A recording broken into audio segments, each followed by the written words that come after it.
네, 또 하나가 있는데 위원장이 공표하기도 전에 개표가 방송이 됐다 이런 이야기도 네. 있더라고요. 거기에 대한 근거는 또 어디서 네, 보셨습니까? 그러니까 이제 이 부분도 네. 좀 설명을 드리면 개표장에서 개표가 다 끝나잖아요. 그럼 개표 상황표에 개표 개시 시각, 종료 시각, 후보자별 득표 현황, 그리고 이것을 마지막으로 선거관리위원들이 전부 검토를 해서 이상이 없다라고 하는 사인을 하고 선거관리위원장이 득표 현황을 현장에서 육성으로 발표를 합니다. 그 발표한 시각이 거기 적힙니다. 그러면 발표 직후에 바로 선거 사무원이 이 결과를 소위 방송, 신문, 포털에 보내게 되는 거예요. 그래서 보낸 이후에 개표 방송이 우리 눈에 들어와야 되는 거 아니겠습니까? 그렇죠. 자, 네. 그런데 경기도 용인시 기흥구 신갈동 제8투표 같은 경우에서는 선거관리위원장이 개표 결과를 공표하기 1시간 15분 전에 이미 개표 방송이 우리 눈에 들어와 버렸어요. 그렇다는 거는 좀 앞뒤가 맞지 않는 상황인 맞지 거죠? 않는 게 아니라 이것은 완전히 조작입니다. 네. 네. 자, 이런 것들을 입체적으로 제가 조사한 것은 아까 말씀드린 그 개표 상황표와 그다음에 이제 각 지역 선거관리위원회에서 중앙선거관리위원회가 언론사에 동시에 보내는 1분 단위 전송 기록표가 있습니다. 1분 단위라는 것은 매 선거구 252개 전국 모든 선거관리위원회에서 1분 단위로 계속 일단 개표 방송 나갈 수 있도록 이 전송을 해주는 그런 건데 그 전송 데이터가 전부 다 있어요. 이걸 다 맞춰보니까 1시간 15분 전에 이미 개표가 나가버렸더라. 이런 사례는 또 다른 지역에서도 많이 있어요. 네. 또 하나의 사례를 좀 봐야 되는데 네. 투표함이 열리기도 전에 개표 결과가 나왔다 이런 사례도 발견하셨더라고요. 그렇습니다. 그러니까 이제 투표함이 투표소에서 개표소에 와 있잖아요. 개표함이 지금 투표함이 개표소에서 위원장이 함을 열으라는 명령이었기 때문에 그대로 있는 거죠. 함이 뚜껑도 안 열린 상태인데 그 함이 열려가지고 개표가 진행된 것처럼 우리 개표 방송에 들어와 버렸다. 그러니까 투표함이 열리기도 전에 개표 방송에서는 뭐 예를 들어서 A구에서 몇 표가 나왔다라는 게 방송이 되고 있었다 이 말을 하시는 거잖아요. 그렇습니다. 예를 들면 강원도 춘천시 동래면 제1투표구 사례인데요. 개표를 밤 9시 14분에 했습니다. 개표 종료가 밤 9시 24분에 종료가 됐어요. 그리고 개표 결과를 공표하는 시각이 최소한도 종료 시각인 21시 24분 이후에 그렇죠. 선거관리위원장이 발표를 해야 그러니까 되잖아요. 모든 게 개표가 되고 나서 이제 네, 돼야 되는 그런데 게 정상적인데 개표 결과를 몇 시에 발표를 했냐면은 7시 40분에 발표를 했어요. 그러니까 함은 멀쩡하게 있는데 지금 개표 방송 위원장이 이미 발표를 해버린 거예요.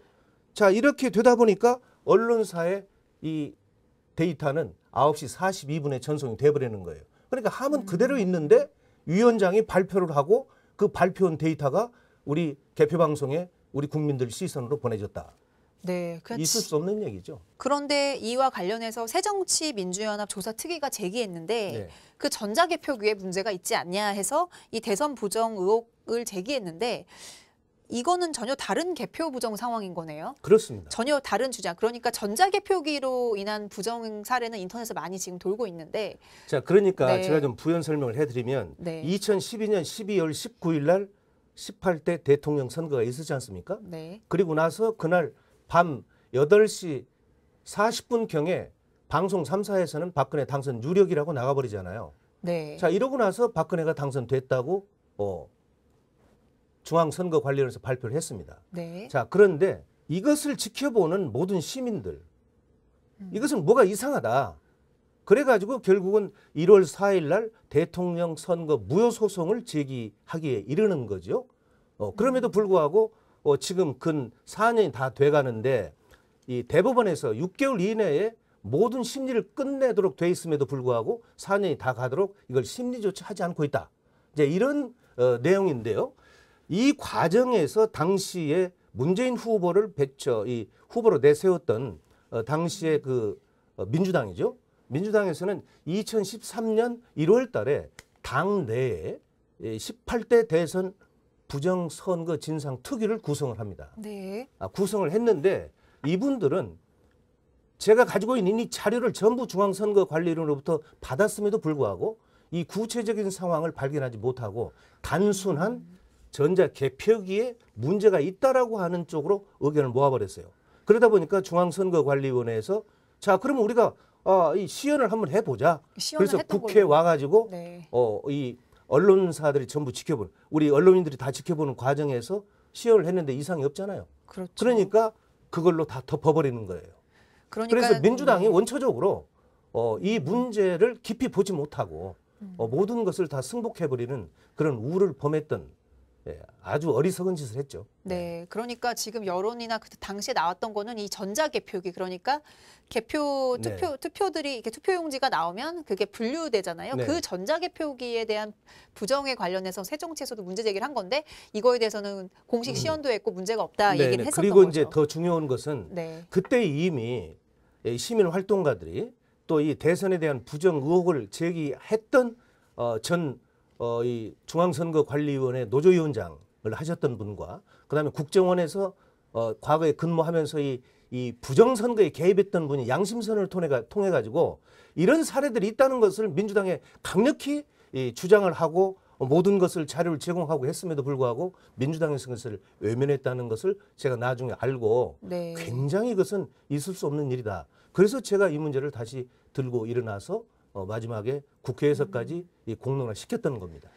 네, 알겠습니다. 일단 네. 일각에서 그 부분은 짚어봐야 되는 게 네. 일각에서는 이 전자개표기에 대해서만 포커스가 맞춰져 있다 보니까 네, 네. 사실은 이 그 투표소, 그러니까 대선이 치러질 당시에 보면은 여야 그 위원들이 균등하게 구성되어 있고 모든 사람들이 보는 상황에서 과연 이런 개표 부정이 있는다는 게 상식적으로 말이 되냐 이런 식으로 의혹을 제기하잖아요. 당시에 개표 상황표나 이제 이런 그러니까요. 것들을. 네. 일반적으로 이렇게 얘기를 합니다.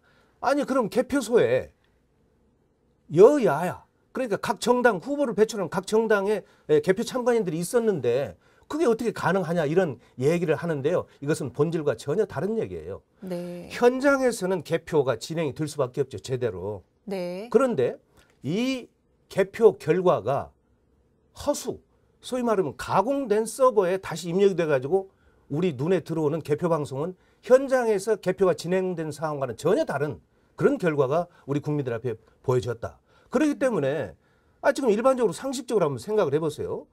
지금 어제 지금 이 미국의 대통령 선거도 그 과정이 있었지만 일단 개표 과정에서는요 거의 박빙 형태입니다. 네. 민주당 후보는 수도권과 호남에서 강세 지역이고 새누리당 후보는 영남의 강세 지역이잖아요. 그러면 개표 과정에서 서로 엎치락 뒤치락 하는 게 상례입니다. 네, 그래프가 이렇게 그럼요. 오르락내리락 그런데 하는 게 18대 맞죠. 대선에서는요. 처음부터 끝까지 시종 아주 큰 손 차이로 그래프를 그리면서 개표가 진행이 됩니다. 이건 네. 있을 수 없는 일이죠. 이건 상식적으로도 있을 수 없는 일이다. 그러면 왜 이런 일이 일어났느냐. 그래서 사전에 또 다른 서버에다가 개표 방송의 프로그램을 사전에 입력시켜가지고 이것을 우리 국민들에게 내보냈다라고 하는 의구심이 아주 강한 거죠. 네, 그러니까 전자개표기의 포커스가 아니고 그럼요. 투표나 이런 투표함에서의 인원들은 예, 정상적으로 운영이 됐는데 그리고 우리 공직선거법상 전자개표기라고 하는 용어는 없습니다. 전자개표기라고 하는 것은 하나의 계속입니다. 네. 이 백장 단위로 묶어 넣어가지고 이 후보자들 득표 분류를 해서 카운트하는 기계지 그것을 이용을 해서 개표를 하라는 법적 근거는 없습니다. 예. 알겠습니다. 그렇다면 이런 서버를 또 다른 이건 의혹이지만 또 다른 서버가 운영이 될 가능성이 있다. 어쨌든 이 근거로 봤을 때는 앞뒤가 맞지 않거든요. 그렇습니다. 투표함이 이미 네. 봉인이 되지도 않은 상태에서 개표 방송이 나왔다는 거는 네. 국민들이 투표한 이 투표함에 모든 이 표들이 있는데도 불구하고 결과가 나왔다. 이렇게 여러 가지 의혹들이 있는데 어쨌든 그러면은 이런 개표 부정을 추진한 사람은 누가 될지 참 의문이잖아요.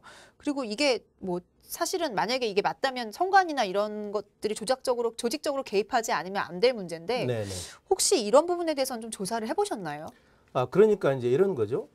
제가 지금 몇 가지 사례를 말씀드렸습니다마는 이런 그 유형이 한 2,900여 건 돼요. 그러니까 한두 건 같으면은 실무자들의 착오였다 이렇게 얘기할 수가 있는데 이 문제를 제기하니까 중앙선거관리위원회에서는 반박 자료를 냈어요. 전산 오류였다. 실무자 착오였다 그러는데요. 이거야말로 우리 국민을 우롱하는 얘기죠.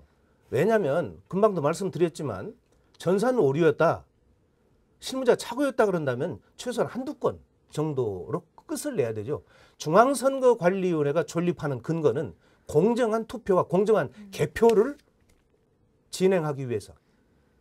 그래서 우리가 부정선거 하지 않고 공정한 투개표 관리를 하기 위해서 존재하는 중앙선거관리위원회에서 이런 2,900여 건의 엄청난 이 오류를 저질러 놓고도 여기에 관련된 사람, 징계한 사람 하나도 없어요. 네. 그러니까 자기들은 그냥 이것을 뭐 이렇게 확대시키는 것을 두려워하고 일체 내부에 있는 자료를 밖으로 내보내려고 하지 않죠. 그래서 제가 이렇게 또 요구를 했어요. 자료 요구를. 자, 그렇다면 당신들이 정상적으로 했다면 개표장의 상황을 한번 영상으로 전부 확인해 볼 필요가 있다. 아까 네. 제가 말씀드린 그런 사례들, 왜 지금 투표하면 그대로 있는데 개표 방송이 나갔느냐? 그럼 그 선거관리위원회가 찍어놨던 동영상 CCTV를 한번 보자. 그랬더니 전부 파기하고 없다는 겁니다. 네. 네, 일단 이 부분은 좀 더 선관위에 다시 한번 추후 알아봐야 될 문제인 것 같고요.